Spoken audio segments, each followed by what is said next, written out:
Good afternoon, friends of the Jose LCH Garage channel. I'm going to make a video for you on how to adjust the clutch cover on the Yamaha 850 trillion German Marks III VD. Hey, look, it's similar to the video I made for the R6 because this clutch lever system has like this little rod here, you see, with its corresponding gear. And here this thing that's kind of dull, this has to match up with this. So, first thing, we have to put, you see this that can be turned in several ways. This has to be facing backwards and a little bit upwards, okay? Then, on the other hand, we have to have the clutch cable completely relaxed. Okay, you see that it's completely relaxed both here, then you can tighten it or not like here, everything completely relaxed. Okay, we also have to have the clutch cover gasket, which is this one. Look, I'll leave you the reference here.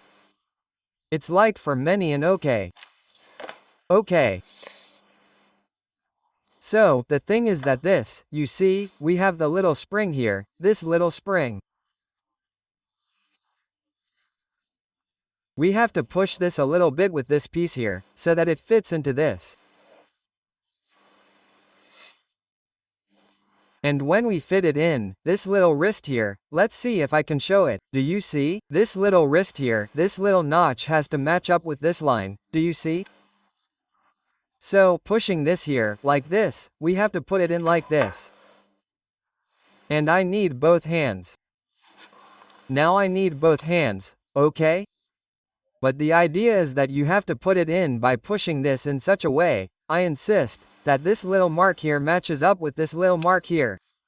This backwards and a little upwards. And when we fit it in, we have to move it like this a little until we have to fit it in. And once it fits, we have to check that when it fits in, this little tip matches up with this.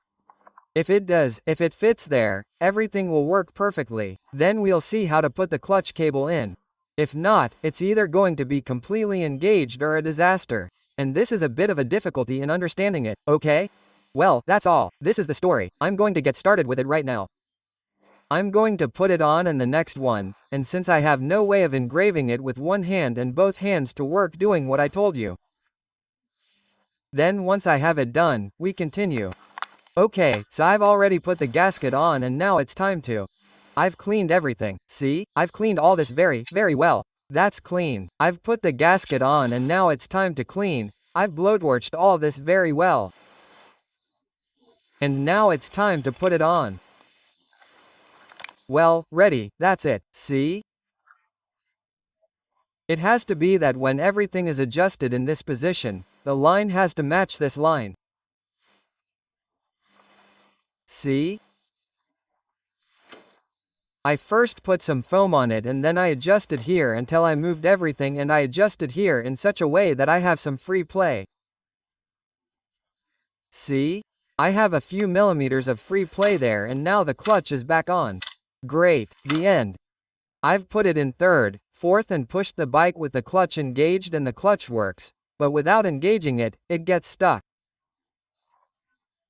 So in principle it's not fully engaged or disengaged or fully engaged. In other words, it's correct. Boy, I'm rambling. Well, that's the way to tighten the cable and put the clutch cover on, which isn't that easy. Normally it takes 2 or 3 attempts and on the 3rd or 4th attempt everything is correct and that's it. But you see, now the line matches this when it's in that position and that's it. The tightening torque for these bolts is 10 newtons, which is what I have left to do now. Go get the torque wrench that I have here, set it to 10 newtons and tighten all the bolts to 10 newtons. Okay, to finish the video, I want to tell you that I've tightened it, you see, all of them to 10 times. There it is. Good, good. I recommend these torque wrenches from the Tool brand. They are incredibly good and precise. I'll leave a link in the video description to buy them on Amazon, both the small ratchet, the medium ratchet, and the large ratchet. Everything is tightened. I did it like this in a cross pattern, okay, tightening to 10 times. And now the clutch cover is on, the clutch cable is greased, and it's perfect. Well, I hope this video has been useful to you. It's been helpful to you. Wow. If you like it, give me a like so I know you like it and it motivates me to make more videos. And I'll see you in the next video. Bye, bye. See you later, friends.